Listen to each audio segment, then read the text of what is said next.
Soldier Field is a dump. To put a dome on top of it means we've got a dome dump. To me, it's a no-brainer. I'm surprised they haven't done it sooner. The biggest question for the Bears is how are we going to pay for it? This is a billionaires game now, not a millionaires. It's almost like they're two different leagues. They have a great model of what not to do, and that was what was done with Soldier Field. That was a deal that never should have been done. We filed a Freedom of Information request with the mayor's office. What we received is quite illuminating. I think that was where they said, we can't.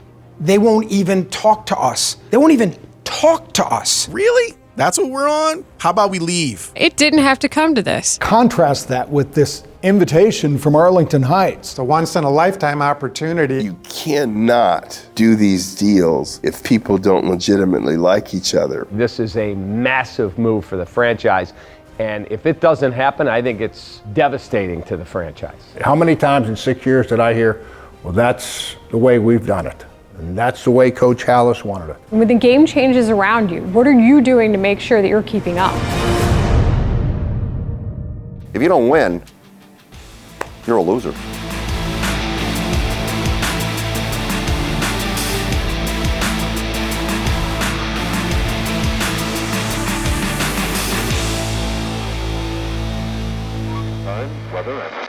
This is a story about history, money, and the love of the game. It's a tale of two cities and their suburbs. It's a story about betting on the ponies and betting on the future. And it's a story you won't want to miss.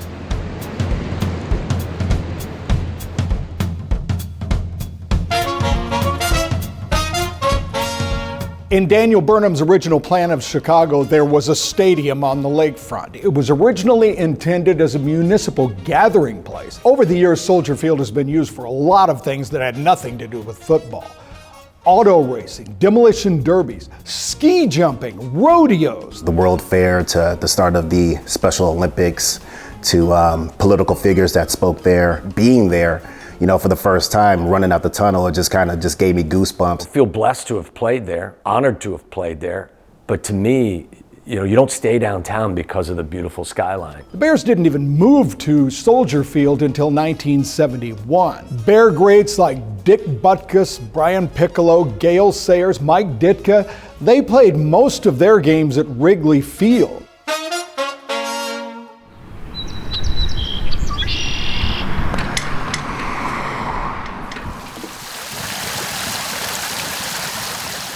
The Bears are just a tenant at Soldier Field. They pay $6 million a year to play there.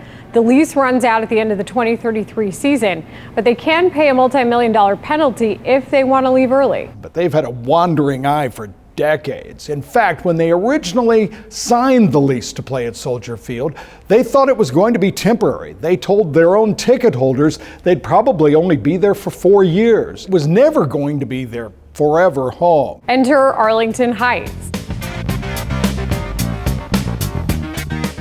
In February of 2021, Churchill Downs announced that they were intending to sell the 326-acre piece of land that housed the now shuttered Arlington racetrack. In September of 2021, while the Bears were celebrating their 50-year Soldier Field anniversary, they had announced that they had reached an agreement with Churchill Downs to buy that property for $197 million.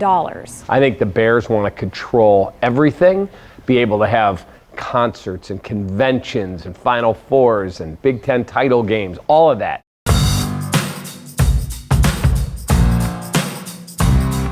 Looking at the stadiums that the NFL has right now, they have these huge, incredible, billion-dollar stadiums now, and Soldier Field is just not that. The modern conveniences of these new stadiums compared to old Soldier Field, I mean, it's truly night and day. Look, I think if you give a player an opportunity to play in a building on a surface like Allegiant Stadium in Vegas or out SoFi in California, they would choose that over Soldier Field. They just would. I mean, just be honest, you want the finer things in football life. Look, Soldier Field was fun. There were some good moments. But times have changed, and the Bears need to change. You need to modernize.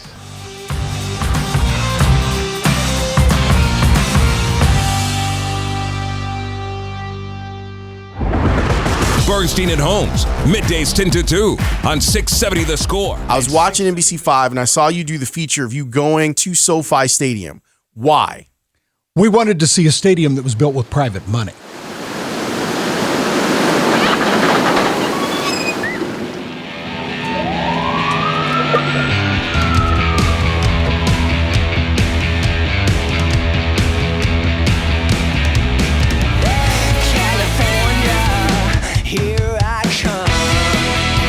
When we walked into SoFi Stadium, I couldn't believe it. It's gigantic. A billionaire developer named Stan Kroenke, the owner of the Rams, built SoFi with his own money. It was about a $5 billion stadium.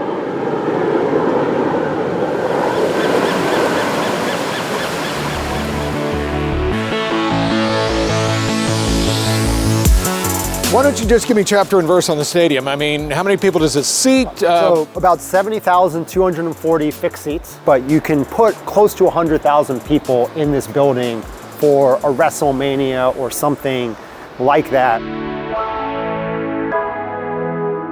Tell me about that. That is our infinity screen. It is center hung, so it is 4K, 70,000 square feet, 4 stories tall. We have 28 fixed cameras within our stadium that give that board separate shots than the broadcast. Our fans all come in, and it's the greatest fantasy football sports bar setup you've ever seen. You can watch every game in huge definition, but the goal is to be additive to the experience, not to take it over. This is our patio club, which is our main club space. So you're still under the roof. You can kind of see up there the pillars that hold up the edges of the roof. But this is our main space for fans to congregate before the game. I actually believe we qualify as a botanical garden. We have almost every tree native to California except for a redwood. In Chicago, these would freeze to death. Yeah. This is our most premium club experience. This is our owner's club. This is our champagne bar. Not everybody needs a champagne bar in their stadium, but this is a pretty packed place on game day. This was designed kind of as you see most modern home kitchens, with like a center island for people to gravitate around. So all the food and drink sits on this island. This is one of the closest angles to the field you're gonna see in the NFL. So these are our bungalow suites, which are our end zone suites. These are essentially 12-person suites. Then they have kitchens behind them where you can have your own food. When you're standing right here, your proximity to the field and the game is pretty close. You could have a guy going for a pass in the end zone who comes right up to the... We have never had anybody fall in. We have had players jump in. Every other stadium we'd ever played in, the locker room had already been built. So we got to design this one from scratch. So first thing you notice, the locker room is in the shape of a horn. And you can actually see it in the blue on the roof. I would say this is where you actually get a sense of how vertical the stadium is. Every seat in our building is the closest seat comparatively in the NFL. Most fascinating things about the stadium, it is the largest stadium in the world, 3.1 million square feet. But there's an intimacy about it because of the vertical nature where it doesn't feel cavernous and expansive.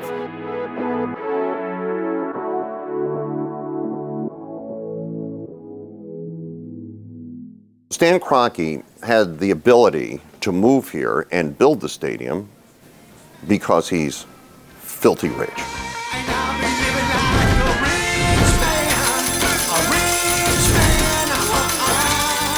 The league could not fail returning to Los Angeles. What guarantees success? Deep pockets and somebody that's not afraid to spend.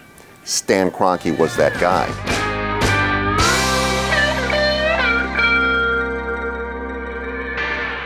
In the state of California, we don't give public money to build stadiums. Simply don't do that. If you're going to play ball in this state, you better have the capital to make it go. 1, 2, 3.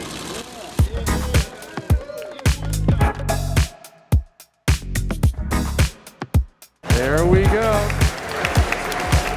Keep in mind that Inglewood site is the size of Vatican City.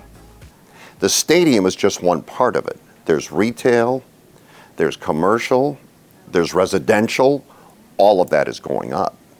So he is a real estate guy that was able, because he had the money, to move his team to this pristine piece of land, the old Hollywood Park racetrack, and develop all of it. That's really kind of exactly what the Bears want to do in Arlington Park. Stan Kroenke is the only person I know who could have pulled this off. We were really fortunate.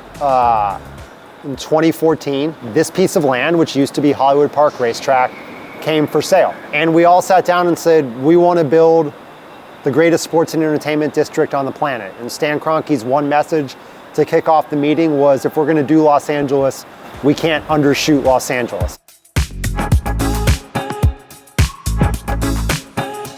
He had a conversation with the mayor of Inglewood, James T. Butts. And as Stan was talking to the mayor, he was saying, you know, the NFL basically asks the cities to kick in. That's just kind of the way we do it. And I'm pretty sure the mayor's line was, Stan, you can never spend all your money before you die. We're not giving you a penny. How much money did you put into this deal to get the Rams there? 0. When we went to see Mayor Butts, the one thing I wanted to know more than anything else is, how'd you do this? How did you make this happen, and what did you have to offer? I said, hey, can I call you Stan? He said, sure. I said, call me Jim. I said, Stan, we just can't see ourselves subsidizing a league full of millionaires and billionaires. We will not bond for $500 million. And here's what doesn't work for the city of Inglewood. It doesn't work for any city, actually. To put yourself in a situation where you're chasing making a bond payment. And we had no intention of doing that. There are streets that had to be built. There are sewer systems that had to be connected. However, all that money was front-loaded by the Rams. And so there is a bill, it's probably in the area of $250 million or something like that, that eventually over time, the city will pay back at a time that we receive more than $25 million in a given year in taxes generated by the development. That overage of $25 million will go towards the retirement of that infrastructure debt, which means we pay for it with money we never had. Has the Rams' return to Los Angeles been a success? I would say a resounding yes. The stadium is an amazing stadium. I think one of the crown jewels in the world. But this was truly a real estate vision for a sports and entertainment district. We'll give the Bears free advice from the guy that helped make all this happen. If you could just sit down over a cup of coffee with the McCaskies, what would you tell them? The McCaskies and the Bears are so woven into the fabric of Chicago. They've done a tremendous job being one with the city, and I think their vision has always been to get a stadium that truly reflected the Bears' potential. Build a stadium and a project that reflects your vision, your brand, and your market. Don't try to be anybody else. Try to be what have made the Chicago Bears one of the league's greatest franchise for nearly a century. That's where they should put their focus. Stan Kroenke is a billionaire many times over. The Bears don't have $5 billion laying around.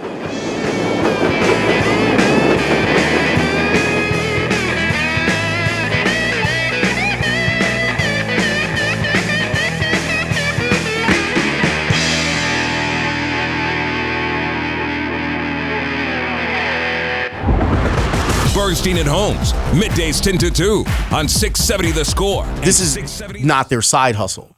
This is how they make their money. When you look at other owners around the NFL, Jerry Jones does oil. You know what I mean? Stan Kroenke does real estate. Robert Kraft does a little bit of everything. And then they happen to also own a team. With the McCaskies, it is not that way. The Bears are a family-run organization.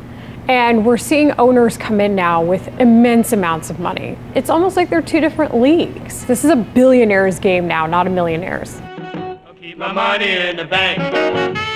Where you have family ownership that has existed for a long period of time, and that is your sole source of income, it makes it increasingly difficult to compete in a world that has changed due, I think, if they don't have very deep pockets and enormous resources, they can pull it off.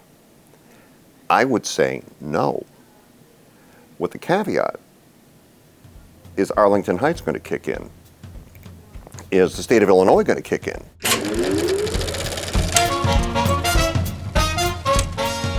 When the National Football League was first formed, all of the teams played in municipal stadiums.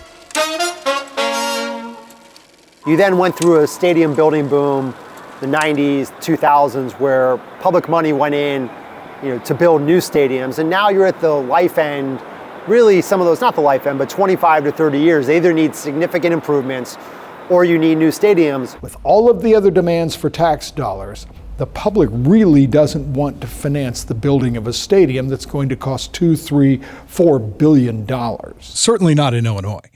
And especially because of the disastrous deal that was made on Soldier Field now 20 years ago, when they renovated it and created, what do they call it? It looks like a spaceship crashed into the Parthenon.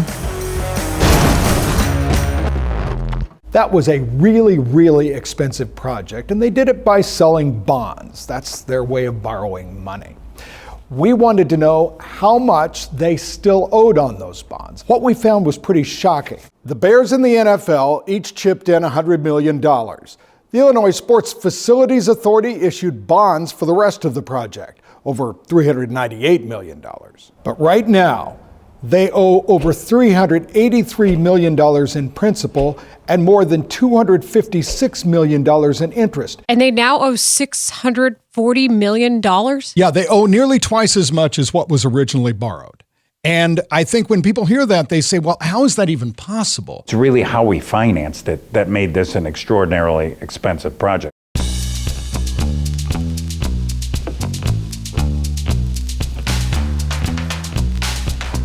Basically, you had the state of Illinois providing a good portion of the hotel motel tax that it collected, a lot of it in Chicago, and turning it over to the Chicago Park District through the Sports Facility Authority to rebuild Soldier Field. We've also refinanced it. And every time we've refinanced it, at least 3 times, it's to make the current payments less, not to pay down the principal. It would be like taking out all of the equity in your home mortgage and then only paying the interest on the mortgage for a long period of time.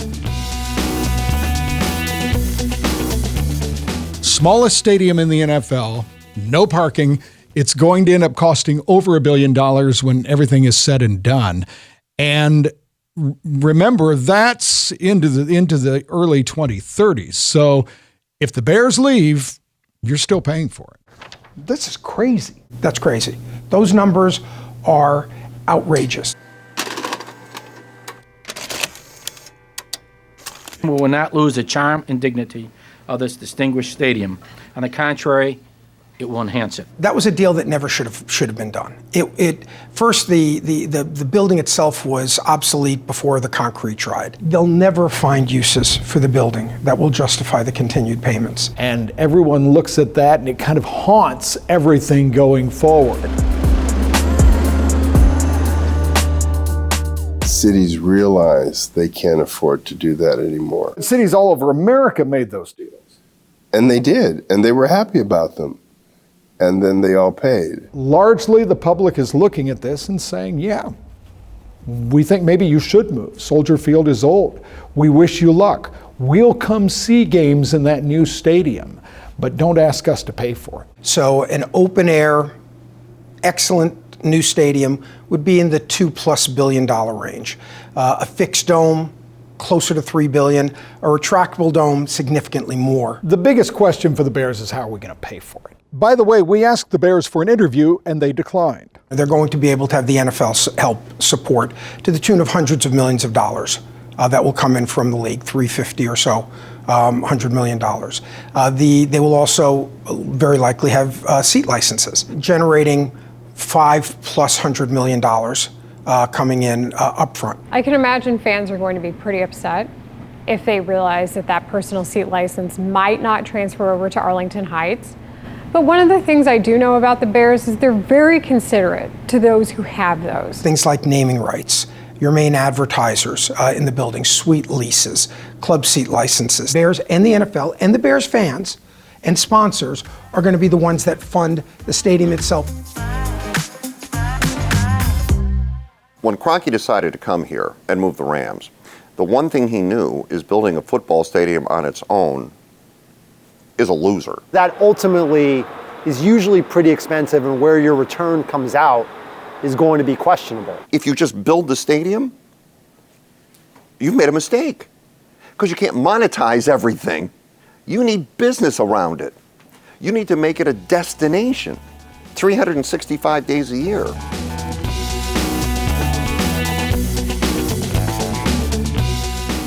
If you want to look at another model, look at what the Chicago Cubs did at Wrigley Field. They created something of a district around Wrigley Field. It's got a hotel, it's got a big plaza out front, a lot of other ways to make money. Professional sports is a business, and the business of professional sports is generating as much revenue as you can using your asset as the centerpiece. Sports Radio 670 The Score, Chicago's sports station, now for over 30 years. It didn't have to come to this. And I don't know that a lot of people even realize that. And that after the fact, they decided to say, the city, oh, now we'll consider putting a dome on a stadium. Oh, and that ship had sailed. That the emails show that by the time Mayor Lightfoot came out this summer with this $2 billion dome idea, the Bears were done.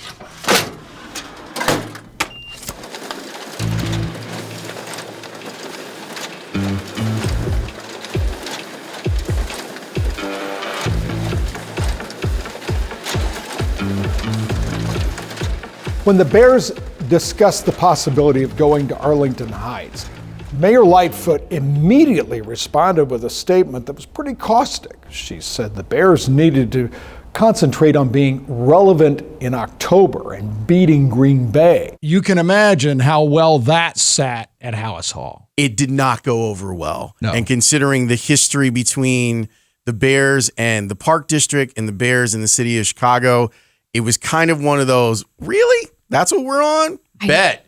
How about we leave? So yeah, that's kind of where things are. But she spoke with her sports fan hat, not her mayor hat. And she needed to speak with her, like her we know most she's a big conciliatory. I don't care if she's a big fan or not. Like if you were trying to get the Bears to stay, the fan approach was not the approach that you should have taken. You should have taken the approach of, this is big business. This is billions of dollars. And diplomacy with your tenant. Right. And putting your Bears starter jacket on and your Grabowski sweater was not the right approach.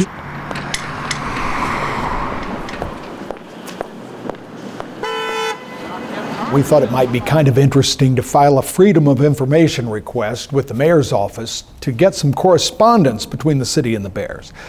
What we received is quite illuminating. In April of 2020, the Chicago Bears sent a letter to the Park District outlining in rather detailed fashion their vision for sports wagering at Soldier Field. It would be a full 7 months before then Park District Chief Michael Kelly finally responded that it would not be productive to pursue the Bears gambling plan. I believe that was the straw that broke the camel's back. It's a new revenue stream for both. That should have been a no-brainer.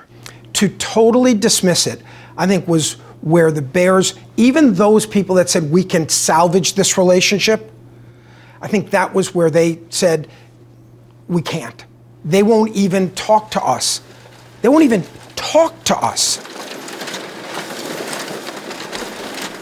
In June of 2021, the Bears follow up with another letter. Ted Phillips writes, "It is disappointing that it is over a year since we reached out to you and you have refused to engage in good faith discussions about an opportunity that generates revenue for the Chicago Park District while leveraging the Chicago Bears brand."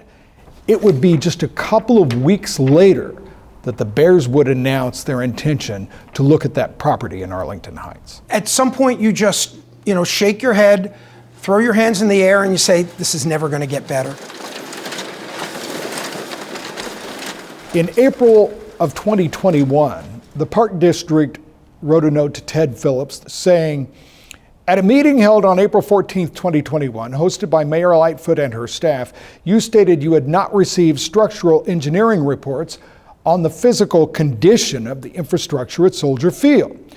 It is exactly this propensity for historical misstatements that has forced recent communications between us to be reduced to writing. The Bears responded to that. In an attempt to move forward in a more collaborative manner, I will refrain from reacting to your mention of a propensity for historical misstatements. He closes, unfortunately, you have rejected every attempt at a meeting or even a phone call to clear the air. When things start going downhill, the smallest distinction becomes a monumental one. That's when you stop trying to work together.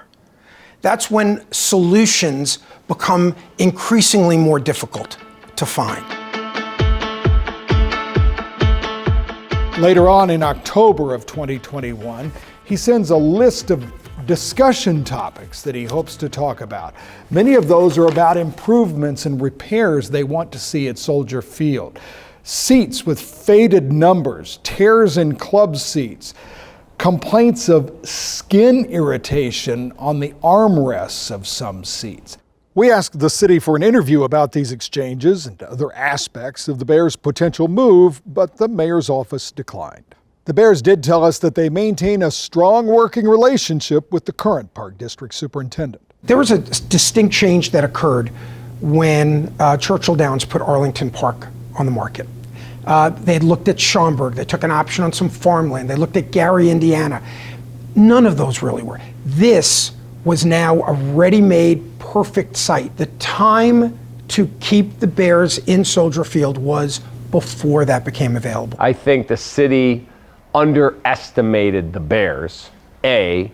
B, I think the Bears just looked at it and said, we have got to catch up to the rest of the National Football League.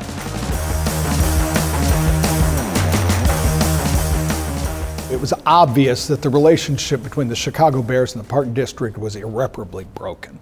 In July of 2022, Ted Phillips writes, I just wanted to reiterate that the only potential project we're exploring for a new stadium development now is Arlington Park. And then when they come out and give you a statement that we are not even looking at anything about Soldier Field, the only thing we're looking at is that plan, it tells you where their head is. The Bears have now publicly acknowledged that part of their deal with Churchill Downs is that they can't talk to any party about any other potential project. If you think about what that means that the Bears were gone. At that point, it became clear that there was very little that the city of Chicago could do to keep the Bears in Chicago. In July, the mayor announced an effort to redo Soldier Field again. We are doing what we believe is making a compelling case for the Chicago Bears to stay in Chicago. Chicago is on the verge of transforming one of our most storied civic assets into the very definition of the next generation of sports and entertainment venues. One of her scenarios involved putting a $2 billion dome on Soldier Field. Remember, Soldier Field is a 100-year-old football stadium. And now the city's talking about spending another $2 billion to put a dome on it. I just want to know why this wasn't discussed before they decided to leave. Why weren't these discussions being had when it was a much more feasible concept instead of now when money's already been exchanged? Look, I don't think Mayor Lightfoot had any chance of keeping this team. You can tell me all you want. Hey, we're going to put a dome. Soldier Field is a dump. To put a dome on top of it means we've got a dome dump. How is anybody going to pay for it? And who would come play there? The chances of attracting another team, NFL team, to play in Soldier Field when the Bears move to Arlington Heights is zero. You have to be delusional to make that statement because there is nothing that would support it. Even if she puts a $2 billion dome on top of it. If you're going to spend $2 billion, we're talking about a brand new stadium. But isn't the NFL of a mind that right now new franchises are going to go to cities where they want to put football? The NFL is not planning to expand. If it expands somewhere, say, a decade from now, it's more likely they're going to create a division in Europe. They're not going to expand beyond 32 teams in the United States. So it'd have to be a relocated franchise. And relocated franchises only go where there's a brand new stadium that's been built and paid for by the public sector. So why would anybody want to come in and bring their team to Chicago to a stadium that is obsolete? And according to at least Mayor Lightfoot, they're expected to put in the lion's share of the money to make it not obsolete. It just makes no sense. And guess who has veto power over that? The Bears do, if you're within a 75-mile radius. So, like, even it annoyed me that the concept of it was thrown out there as a piece of political red meat by the mayor of Chicago without her actually having the facts on what she was throwing out there. It makes life so much easier when the city and the team owner get along, and it makes things infinitely more difficult when they do not, and especially when they do not in a public manner. I don't see a scenario where this doesn't happen. You're going to go by hat in hand to Soldier Field? Where are you going to play if you don't play at Soldier Field? And give me another parcel of land that is as enticing as what you would get where Arlington Park was. But this is the right move at the right time. In the annals of sports history in Chicago, this letter right here could one day go in a display case in a museum.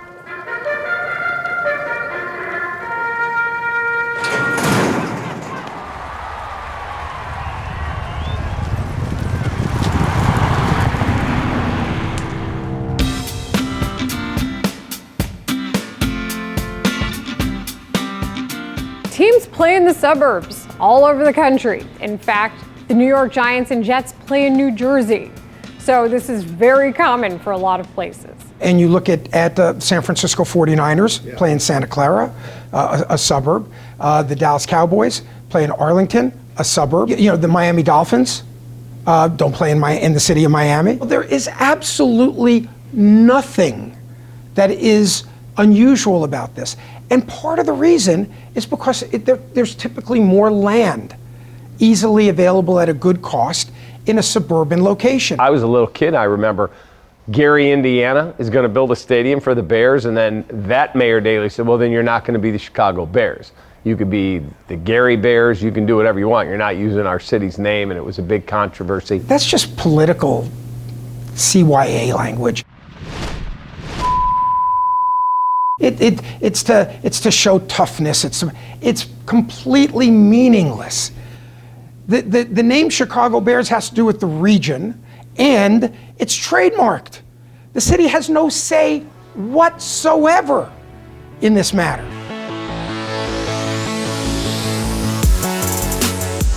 When you operate a stadium this size, you need a great relationship with your partners at the city. You need to be aligned with your city on what the vision is for the fan experience, right? It all is a public-private partnership, no matter how your stadium is paid for, built, or where it is. Let me teach them that relationship is everything. Stan Kroenke, myself. There we go. The city, his people. We have the greatest relationship on a business and a personal level because we realize we're all in this together. You just you cannot do these deals if people don't legitimately like each other.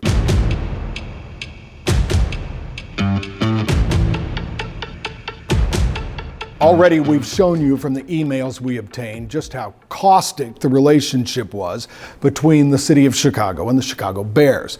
Contrast that with this invitation from the village of Arlington Heights. This is a letter from March of 2021 to George McCaskey, the Bears chairman, from Thomas Hayes, the mayor of Arlington Heights. Dear Mr. McCaskey, I wanted to reach out to you to inquire about the Chicago Bears' potential interest in the Arlington International Racecourse property as the site of a future stadium. I know that the McCaskey family has strong ties to Arlington Heights and the surrounding area.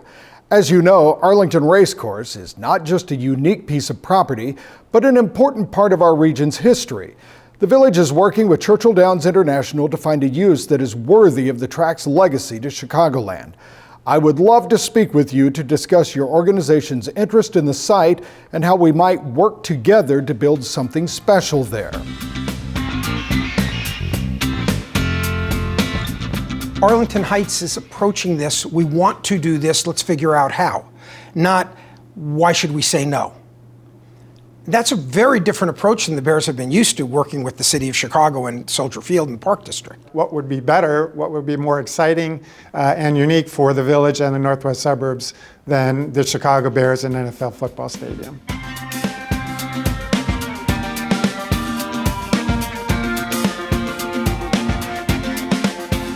We've had a relationship with the Bears through a number of different things for a number of years now. Walter Payton used to live here on the north side of Arlington Heights, and we've had Bears players and coaches live in Arlington Heights upon the recommendation of Connie Payton and others, because it's a great place to live and raise a family.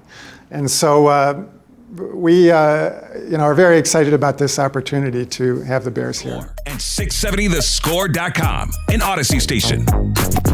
Hey, Jeff, you're on the Score with Phil Rogers. I used to watch Walter Payton work out on his hill. Yeah, I love the fact that they're able to have their own stadium, that they're not hindered by politics and bullcrap and park districts. Sorry if I used the wrong word there. Bullcrap's all right. Restricting them. No, we get the point, Jeff. And yeah, that is something that they won't necessarily have to deal with in Chicago. I would say, though, don't discount the politics of building a stadium no matter where it is. All right, with that then, if no comments from the board, I will go to the audience. I have some serious concerns about the impact of a stadium and sportsbook on the residential DNA of Arlington Heights. This is a roadmap for roughing the taxpayers. If the billionaire Bears can find $5 billion to build a stadium for them to lose in, as they can lose out here just as easy as they can lose in the city, they can find the funds for the rest of their project. They don't need our piggy bank. It doesn't matter where I go in Arlington Heights, this is one of the only topics that people want to talk about. If this is the design that you're going to ultimately end up with, I'm going to vote no. This is going to be a long journey, and it's not going to be easy because all those people out there are our bosses. Our job is incumbent upon us to answer those questions and to provide a comfort level to our residents to make sure that there will be no adverse impacts on our community if the Bears do come and build a stadium here. The biggest question, of course, what are they prepared to offer the Chicago Bears? We're talking about roads and sewers, infrastructure, and the Bears have made it very clear, it's actually part of our pre-development agreement, that the Bears will not seek any public assistance for construction of the stadium itself. And that's very clear. This was not a case of we were going to make the deal at any cost to the city. In other words, he said we were prepared to walk away. You have the same view? Yeah, absolutely. And we've made that clear to the Bears. You know, the conditions of our involvement, it has to be a net fiscal positive for the village. And the Bears have told us it may be as much as 10 years before the entire 326 acres is developed. And so, you know, we'll be looking at waypoints along the way just to make sure that we're staying on track in terms of our projections and our expectations, and working together with the Bears to make sure that all of this pans out. So what could this development look like? Well, of course, there would be a stadium, but there would be a lot more. Sharing with you today the master plan for the site. There's a diagonal retail street with entertainment uses, potentially a Bears Fit, sports book, restaurants, hotel. Office and employment uses are imagined along the rail corridor. Residential buildings and opportunities for hiking, for trails, for getting on the water, all within this imagined framework of open space. Other parks may be more active, places to play, places to gather. This is an image imagined on a game day. There are special activities, of course, on a game day, and you're seeing the pedestrian bridges, and to the left, the team store, hotel in the distance. And then, of course, the stadium itself, which accommodates tailgating, varieties of tailgating experiences, the likes of which haven't been seen before. I think they're going to make it where you leave your house and it's bitter cold and it's snowing. You leave your coat in the car because you're parked indoors. You walk to one of 20 different cool restaurants. Hey, Dad, let's run in and get a jersey. Okay, let's go buy the jersey right there. Hey, wait a minute. I want to bet the game. Let's go to the sports book that's right down there. They're going to have everything you could possibly want. Bears fans generally don't know what they don't have at Soldier Field. They are going to find out very quickly the first time they walk into the new building. The sound, the scoreboards, the lighting, the bathrooms, the concession stands, the programmed areas. They are going to see something that exists in other places but hasn't existed here in Chicago. And they're going to be wowed by it. And the Bears are going to make a tremendous business move that should take their franchise to the next level. Now, will they win football games because of it? That remains to be seen. I think the fans deserve to raise their standard. You deserve to have something that's top-notch, whether it's the product on the field in every sport or the houses they play in.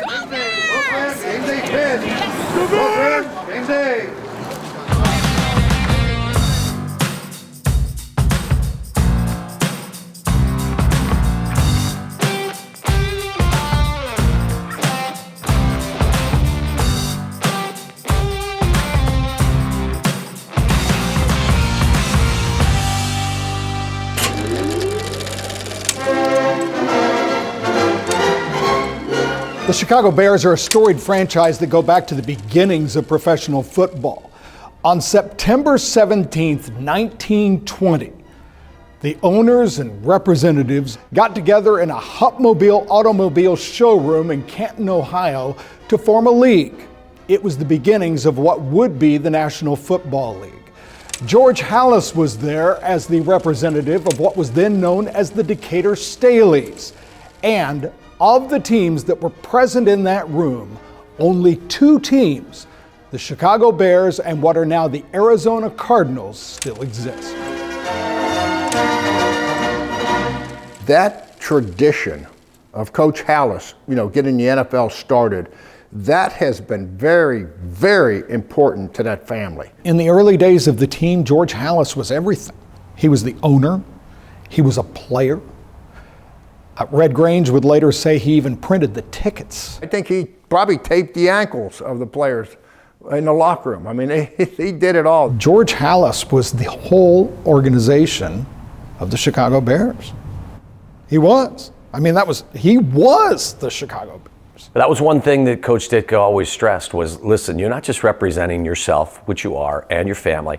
You're representing an organization where it all started. I know the Chicago Bears are big on tradition and history, and they don't really want to change too much. How many times in 6 years did I hear, well, that's the way we've done it, and that's the way Coach Halas wanted it. But change can be good, and I think now's the time to start doing that change, start making that change, and I think that the change is going to be for the better. The whole nature of having an NFL team is to compete, and to me that means at every level, not just on the field, but in business as well. And when the game changes around you, what are you doing to make sure that you're keeping up?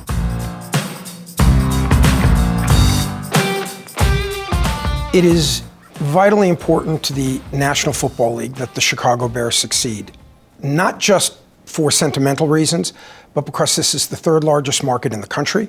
It is arguably the best football market in the country. And what you see is the big markets are what move the needle on ratings for games. As great as the Kansas City Chiefs are, even if 90% of that market watches their games, it doesn't move the needle on a national level for ratings. So the Bears being successful is very important to the NFL on a business basis.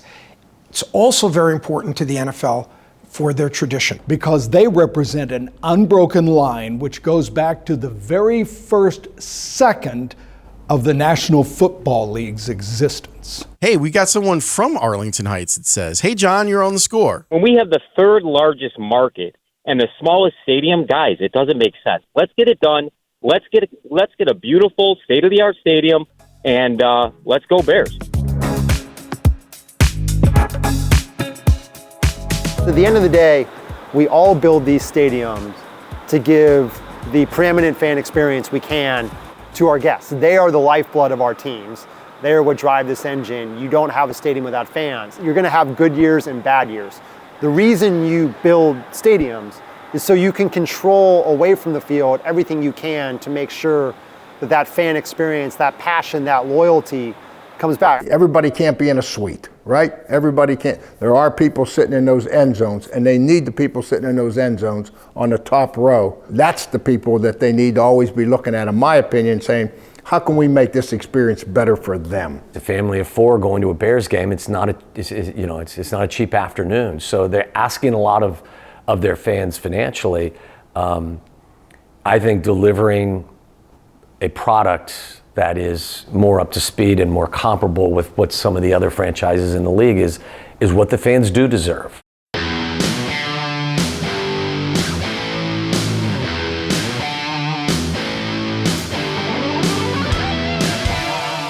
One, they deserve a winning team. People talk about the 85 Bears, and that was a long time ago. And we love our 85 Bears, but that was a long time ago. I think a lot of people are excited about the idea of a new home for the Chicago Bears, but they want to see one thing. They want to see a winning football team. It doesn't matter what building you have, what stadium you construct. If you don't win, you're a loser. If you make me choose titles, playing in a dump versus playing in a wonderful facility, but losing all the time, I'm going to go with winning, but I'm going to raise the bar of expectations and say, hey, we can do both. Well, always pick winning. Always pick winning.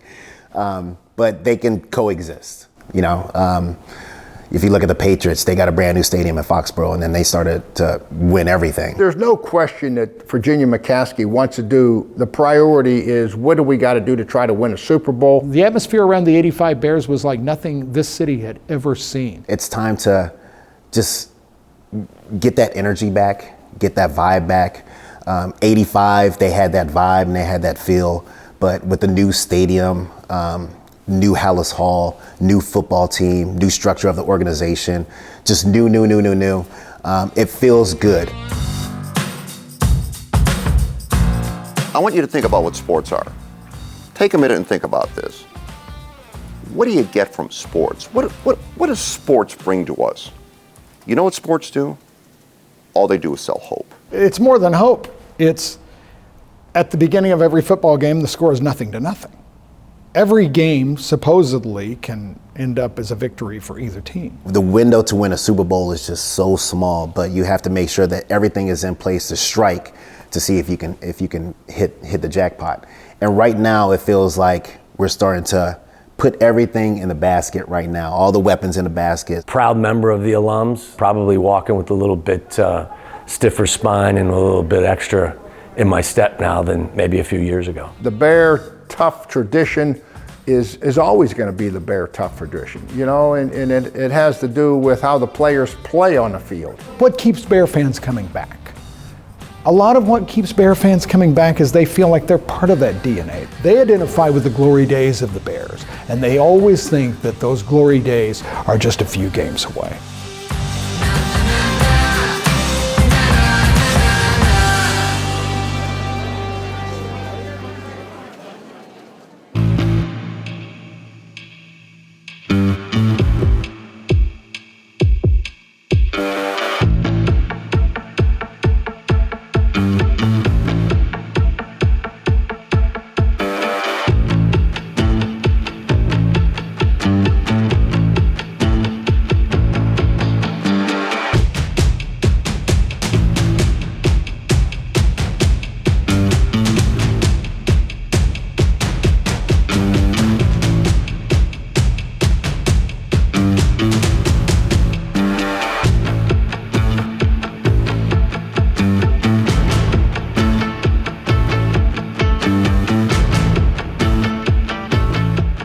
That's the other reason why Arlington Heights makes a lot of sense for the Bears, because they can put their own concerts and the Final Four and national championship games and everything else Whereas now they don't have the ability to do that. And they do have to deal with Soldier Field putting Kanye on the Soldier Field grass and Metallica coming in there or the Beatles coming in there. And it Wait, Lawrence, if you can get the Beatles at Soldier Field, sign me up. You're in? Yeah.